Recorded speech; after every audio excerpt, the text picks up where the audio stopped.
Hello, I'm Rick Steiner with Steiner Event Group. Welcome to another episode of Lex Life Discovered. My co-host today is Paul Fazard with 30A Media. That's Welcome. us. Thanks for having us. All right. And then my guests today are Whitney and Sydney with Kentucky Lake Glamping in Kentucky. So welcome aboard, guys. Thank you. We're glad to be here. Well, we appreciate you taking time because this has been, how long have you guys been open? Just about a year, but we bought our property in 2018, so it's been a project. All right. So you were doing this all during COVID then? Yes. So how did COVID affect you? We're going to get into more about that, but how did COVID affect everything that you were beginning? Sorry. Well, it kind of actually, funny enough, it kind of worked out well for us because our family owns a restaurant, and during COVID, unfortunately, the restaurant had to close down, but it was a good time because for us, our whole family was able to come work on the property, and we weren't having to worry about the restaurant. So It was a hard time having to close the restaurant, but it actually gave us time to, work on the property and get it developed and stuff. So. And Paul, something about, of course, they're twins, and I've always known them as the Carver twins. So now they're married with different names, and it throws me off all the time.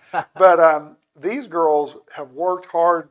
I mean, they own a restaurant, like she said, and they have worked at that restaurant. And I mean, their dad didn't cut them any slack because they were the daughters. Yes. We started working at the restaurant when we were 12 on the salad bar. So, yes, we worked a lot. But it was good for us. That's good. I think it's how we got here, So. Right. It certainly helps how you learn how to deal with people for sure, Oh, yeah. both sides of it. So that's kind of that's kind of what made us want to open a business like this, is because we really love the customer service aspect of the restaurant. And so we knew we wanted to do something involving hospitality and customer service and stuff. So did you end up moving the restaurant to the location you're at now, or is it still there, or two different things? No, it's still there. Okay. Our dad still owns it. So. Yeah. So tell us about the glamping. What is glamping, and what is your take on it, and how have you made it unique to you?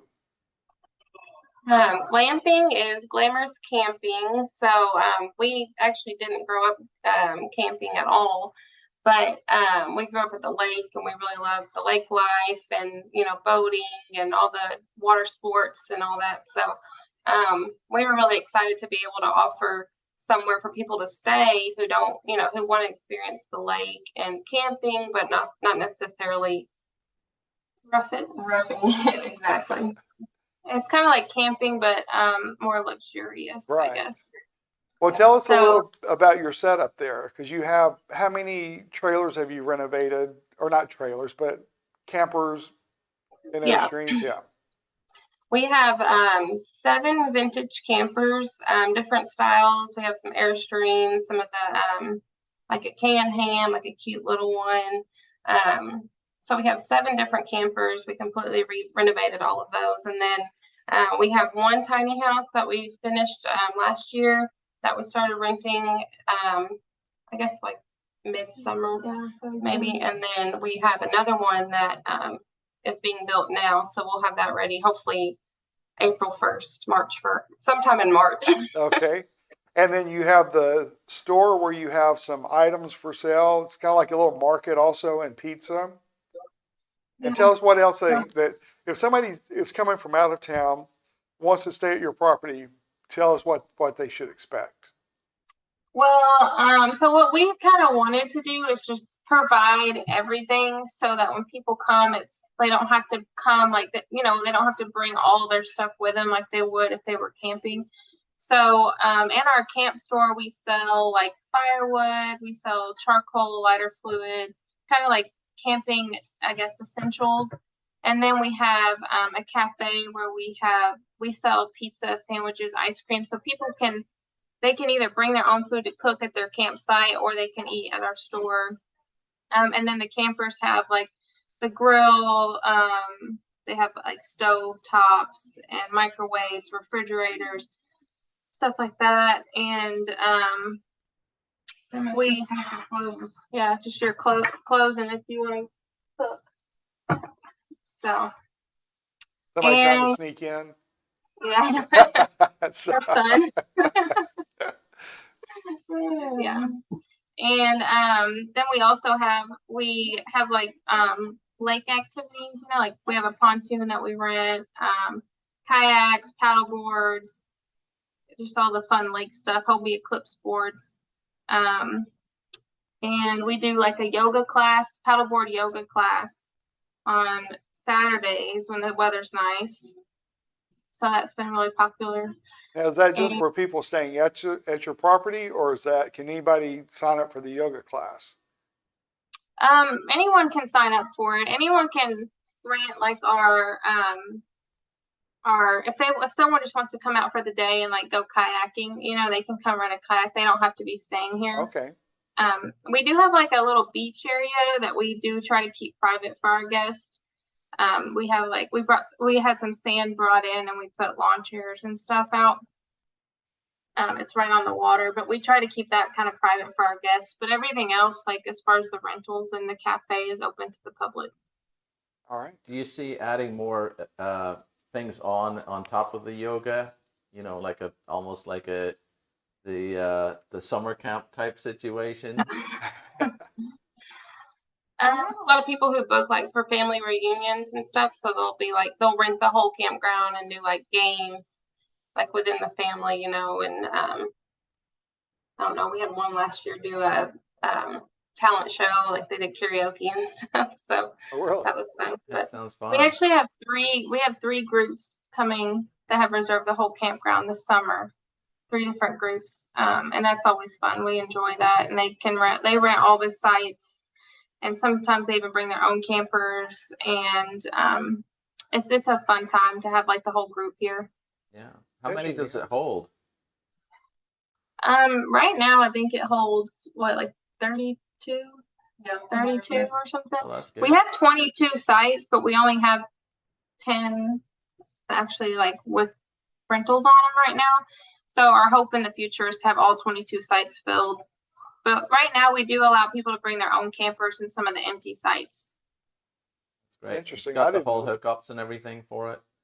Mm-hmm. That's great. Yeah, they have full hookups, water, electric, and septic. So yeah. So what are your plans? Like say in 5 years, what do you see for your property?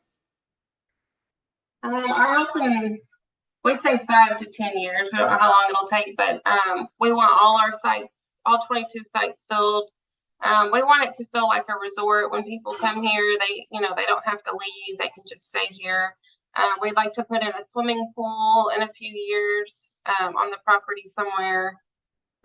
We actually just this year started. Well, we haven't done it. We have it ready, but we haven't actually started it yet until we reopen in March. But it's gonna be a spa, like a little spa.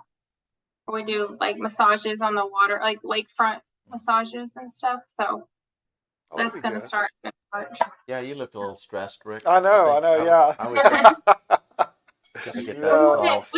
We just wanted to have like a retreat, or like she said, a resort type feeling, not like a typical campground when people think of camping, you know, more, I guess, luxurious or glamorous than traditional camping. So this would be a perfect setup for like bridesmaids, you know, and bridal retreats, that type thing, for them to have their bachelorette party there, that type thing. Goodness, corporate events, so many different options that are available there. So we did have quite a few bachelorette parties this past year. Oh, did you? And that was fun, you know. And sometimes we can help, you know, if someone wants us to like decorate or something, we'll decorate they'll send us like what they have in mind or whatever, and we're not decorators or anything. We'll do our best to make it look cute for them, and some birthday parties and stuff like that too. So that was fun. A lot of girls trips. Yeah. Well, good. So how did this come about? What was your interest in this, and how did this really evolve? It kind of started with Sydney, so I'll let you. Yeah, well, we grew up on the lake, like I said, and there was a resort near our house, and we always thought, oh, it'd be so cool to have a resort at the lake, and but I don't know, we grew up and we went to college and did different things, and it seemed like kind of far out of reach to open your own business, like, something. So we had like these grand ideas, but it seemed so far out of reach. And so we kind of wrote a business plan and had some ideas, and we talked to our parents, and they thought it was a great idea. And so we all just kind of came together and started looking for vintage campers. And so where did you find your vintage campers? Were they local, or did you have to go like to different parts of the country? Because we've been out there and it's very nice. So, and of course, then the next step was renovating, I'm sure. Yeah. Yes. So we bought our first camper, I think, in 2016. Was it? No, it was like 16 or 17. Okay. And we started, like, sometimes we would find one and it would maybe lead to another one, someone would be like, oh, I know someone else or whatever. So, I mean, we went to Nashville, Clarksville, but we didn't go too far, maybe just a few hours from here. I think the furthest was maybe 6 hours.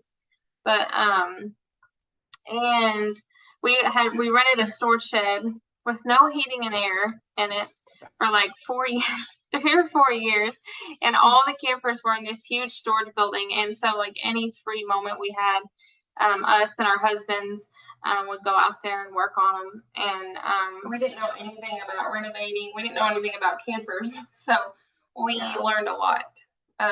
We YouTubed a lot of things. Thankfully, our husbands are pretty handy, so they were helpful with, the renovating process. But yeah. Well, Airstream's how did we do that? Airstreams are quite a community. I mean, there's quite a few of them around, obviously, and certainly some that have been, like, left to one side or wherever, so they could be a little bit of a bargain, other than the fact you have to renovate them. But it's kind of, once word gets around that there's Airstreams around, I think it seems as though that might be a good way for your marketing to reach out to those community and kind of be posting on their boards and on their Facebook groups and so on for Airstreamers. Yeah. And once we kind of got open, or kind of got our name out there, people were actually reaching out to us trying to sell us their campers. So we didn't really have to look too hard at that point, because people, like, when the word got out, like you said, kind of they knew that we were in the market for them. So they were reaching out, oh, I know this person, or I have one for sale or whatever. So that's interesting. So I didn't realize that you guys had done the work yourselves to the campers.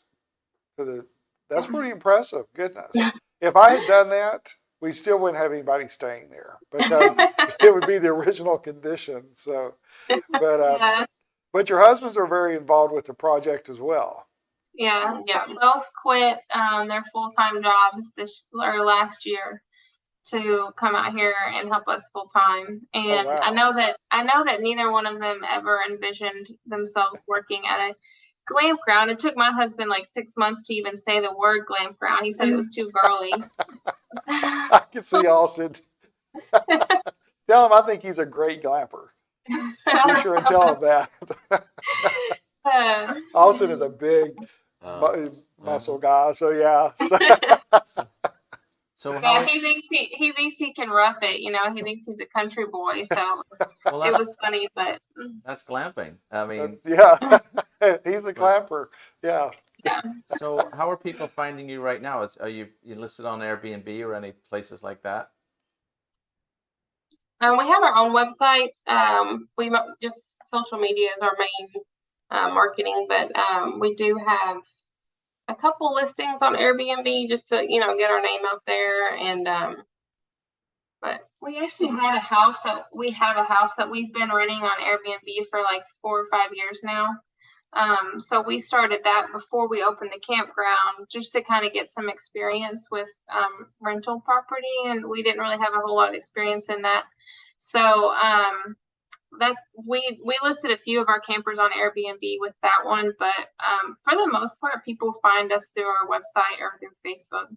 Word of mouth has been our number one, I think. Yeah, for sure. So where do the most of your campers come from? Is it local? I mean, you have a lot local. I mean, coming, Yeah. yeah, We've had so much support from the community. Like, it's been amazing. Like, we're so grateful. Murray and Paducah, Paris, Mayfield. So we've had a ton of support from our, locally, I would say, but we have had several from, I don't know, where would you say, like, a lot of people from Florida, and then like Missouri, yeah, Alabama, and kind of sort of surrounding, like, I guess this region, like Illinois, Missouri, even like Arkansas, Indiana. But we've had people come from California, Alaska, London. We've had wow, people from all over, yeah, the world. So it's been pretty cool. We've got to meet a lot of people, and then we love it because working at the restaurant, like it's customer service, but it's fast, and then so this is really cool because we spend like days with people. We spend 3-4 days with them, so we really get to know people, and we've kept in touch with some of our guests that we met, and so it's been really cool for us. We love that. and of course, as you're open for a longer period of time, it'll be neat to see the return visits, and that will be exciting. So the people from London and California, those type, what do they think when they come to rural Western Kentucky? What's their impression? Like it. The people from Alaska, we actually just talked to them today. They are moving here, so Really? they've been here a few times. They bought some land in New Concord, and so they're just trying to get to know the area. But they said they love it here, and so yeah, they're going to move here. But yeah, I think, and the people from London, they really liked the they're like, it's so quiet and peaceful, and they just love the nature. Like, I mean, they think this is like the definition of nature when they come here, because like where they live, I guess it's not that much, but greenery and stuff. I don't know, but Right. people think it's beautiful here. Yeah. And they're in a beautiful area. It's right on Kentucky Lake. Yeah. How many acres does your property have? It's just around 8 acres. Oh, it's okay. Yeah. And Not that much, but well, no, it's a lot to maintain though. Yeah. Yeah. So, but it's right on Kentucky Lake, a beautiful area, beautiful lake, and it's just amazing.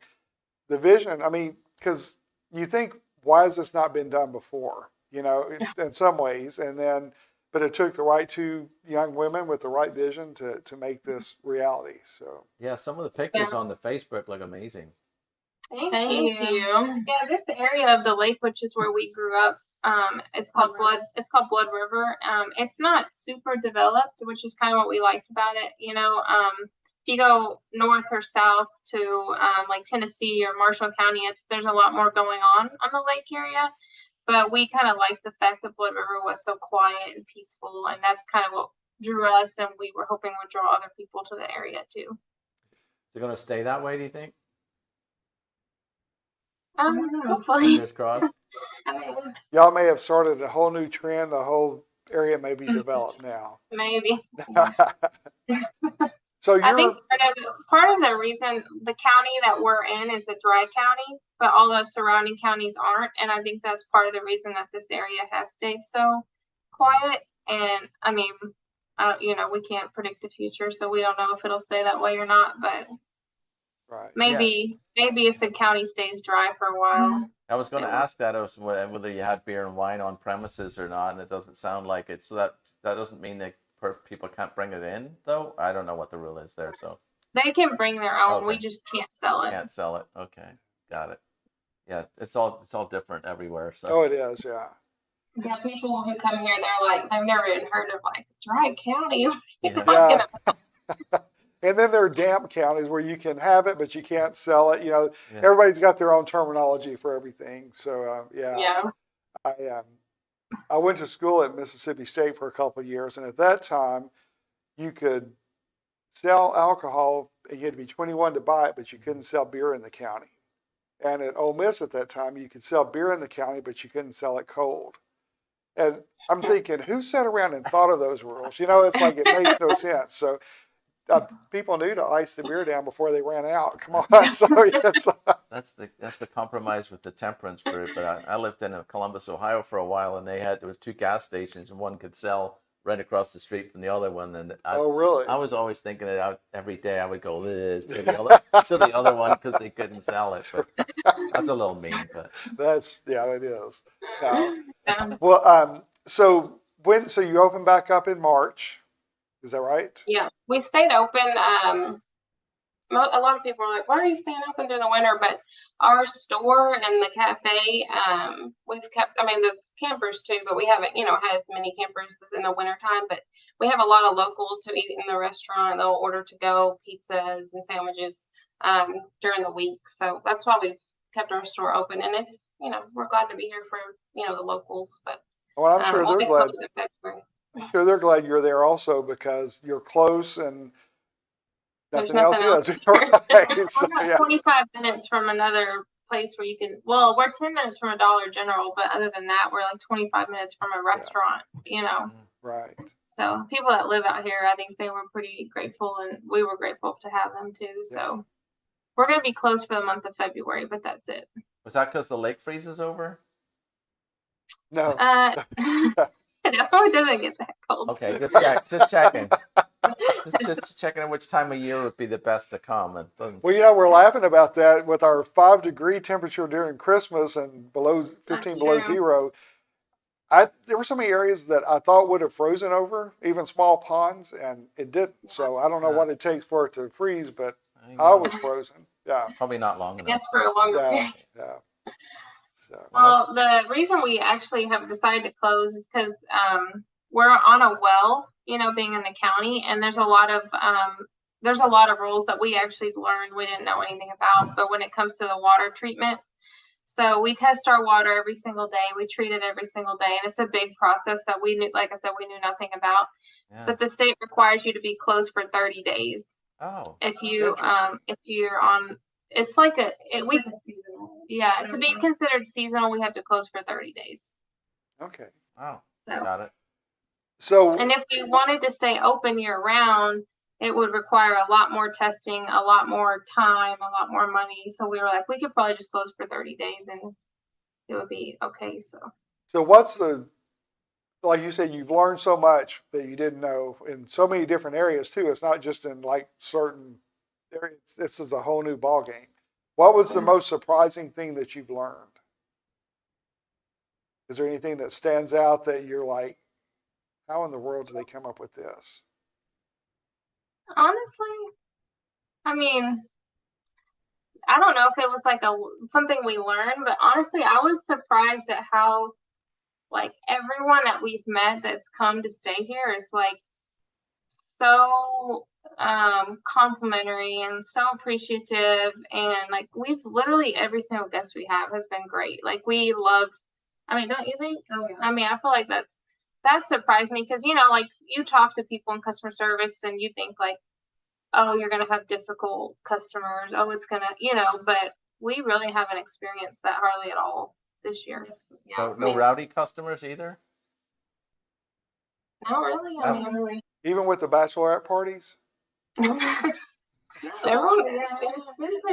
honestly been pretty good, pretty quiet. People are super respectful, and yeah, I think like getting to know, like we're here when they check in, like they meet us every time, Yeah. So I think getting to know us, and then them staying like in our properties, I don't know, I feel like that plays a big role in it too. So you had mentioned the people that reserved the entire campground. Was that a surprise to you the first time that happened, or did you kind of plan for that? Or because I've never thought about somebody renting the whole campground. So yeah, it took us a little while to figure out like how we were gonna do that and if it's something we should do, But the first was it the family reunion, yeah. The lady had actually stayed here with some of her girlfriends, and then they loved it, and she reached out to us about renting it for her whole family, and so she was really great to work with and patient with us as we try to figure out the best way to do it. And so yeah, it worked out, and our I don't know, I feel like it's Yeah, we really, I mean, we thought we didn't think of it at first until she brought it up. That lady Yeah. brought it up, and it went so well. Then we had someone else call. It was actually like someone from the St. Louis Police Department, and they had a bunch of police officers. They came, and when they were here, they booked it again for this coming year, and Oh, so. wow. We were like, yeah, that's actually like, a good idea. So we kind of have started promoting it a little bit, and Yeah. we have a sorority group coming, and then another family reunion. So Oh, that's working out great. So do you have to yeah, wear different colored shirts so they can tell you apart? Because I talked to Sydney yesterday, and it's like, well, well, we could probably get name tags actually. Well, and then you both married guys with the last name that starts with B. Was that planned? And their names are Dustin and Austin. Oh, no, So that's that right. Yeah. also kind of confuses people. But no, it was not planned. It's like, you got to find somebody with the last name B because I'm engaged first. Yeah. No. That's true. I forgot Dustin's name. So, yeah, and Dustin and Austin. And then, yeah, you're just making it hard on people. We are, I know. Well, we answer to either one, and we don't get upset if someone calls us the wrong name. So.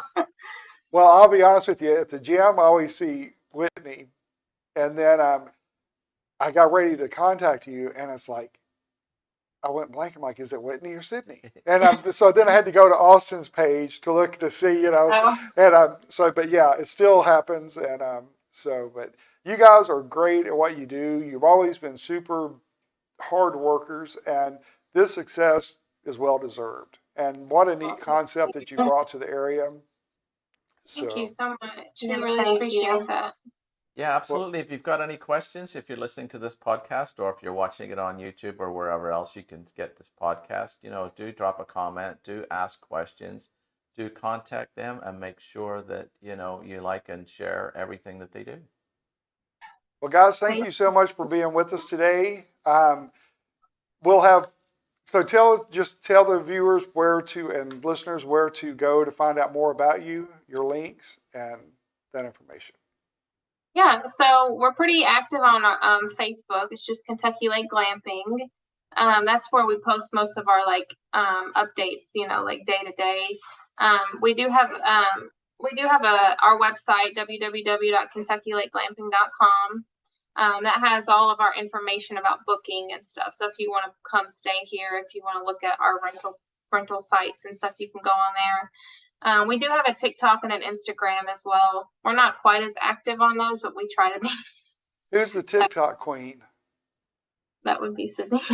I did post one video that got a lot of views, though. Yeah. I will say. Yes. That's great. I don't normally do that, but yeah. Well, see, y'all are young and you can get by with it. If I try to do TikTok, it's just like my wife is like, don't. Don't. It's almost There's so older hard people for me to on there. remember. That's true. There's more people on there. Some old people, yeah. All right, good. I guess with all the nature you have around there, that could, lend some opportunities for trash pandas and whatever else is coming through there for TikTok. We did make it our New Year's resolution to make more videos this year. So Yeah, maybe you'll see some more videos this year. It definitely helps for sure. People do watch them, and they'd rather do that than read an article or something. So Yeah. Well, guys, thank you again. I appreciate you taking the time to be on today. And so that concludes another episode of Lux Life Discovered. We appreciate you joining us. Be sure to leave a comment. Let us know where you're listening from too. So yeah, and hit that subscribe button. Yeah, definitely so subscribe. You can get more like this. Definitely. And we will have a link for you guys posted on our website. But thank you again, and we'll see you next time on Lux Life Discovered. Check out Lux Life Discovered on Facebook and Instagram and on 30a.tv. See you next time on Lux Life Discovered.